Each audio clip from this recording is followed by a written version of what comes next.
Guys দেখেন আজকে আমরা আসছি বাম্বিনো পার্কে। এখানে সব বাচ্চারা খেলাধুলা করছে, আমরাও আসছি বাচ্চাদের খেলা দেখার জন্য। তো দেখেন কত সুন্দর পার্ক। আরে জাফরুল ভাই নাকি? কি হাই, অবস্থা? কি অবস্থা সিদ্দিক? এই তো ভালো ভাই, আপনার কি খবর? এই তো আছি আলহামদুলিল্লাহ। ভাই সব লোক রোদের মধ্যে গাছের ছায়ার তলে বসে আছে, আর আপনি ভাই রোদের মধ্যে দাঁড়িয়ে আছেন, বুঝলাম না কারণ বুঝো কি? নাই, এখানে একটা বিষয় আছে। কি বিষয় ভাই, আমাদেরকে একটু খুলে বলেন।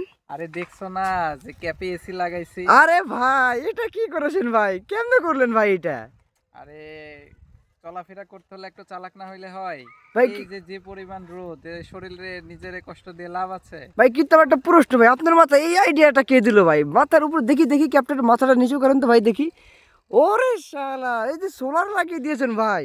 দেখছো? হ্যাঁ ভাই, এই টেকনোলজি আপনার মাথায় কিভাবে এলো ভাই? এইরকম ক্যাপ আমাদের দেশে কি পরিমাণ জরুরি তুমি বুঝছো? বিদ্যুৎ থাকে না, কোনো কিছু থাকে না, সূর্যের আলো সরাসরি পড়বে, হ্যাঁ ভাই। কোনো বিদ্যুৎ লাগবে না, ব্যাটারি চার্জ লাগবে না, বাস ভাই এটা মাথা তো ঠান্ডা। কোনো সুইচ আছে, সুইচ নাকি না, কোনো অটোমেটিক সুইচ চলে? লাগবে না, ও সরাসরি রোদের আলো পড়বে আর এইভাবে বাতাস চলবে।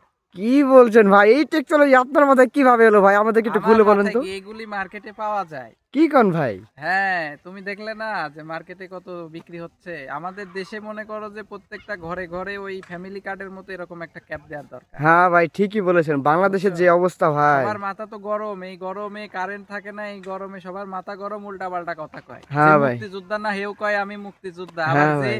রাজাকার সেও কয় মুক্তিযোদ্ধা। হ্যাঁ মানে কি, সবার মাথা গরম। সবার হ্যাঁ এরকম একটা করে ক্যাপ থাকলে সবাই এগুলি ওই ৭১ সালের ঘটনা না বর্ণনা করে বর্তমানে যেই সমস্যাগুলো আছে এগুলো নিয়ে কথা বলতো, ঠিক বুঝছো? বলেছেন ভাই, একদম ঠিক কথা বলেছেন ভাই। এই জন্য ওই তোমার যে ৩০০ আসনের যে এমপি মন্ত্রী আছে না, সবাইরে একটা করে এরকম একটা ক্যাপ দেওয়ার ব্যবস্থা করো। হ্যাঁ তাহলে ভাই দেখবা যে তারা দেশ নিয়ে চিন্তা করবে, নিজের নিয়ে চিন্তা করবে না। ঠিক বলেছেন ভাই, ঠিক বলেছেন।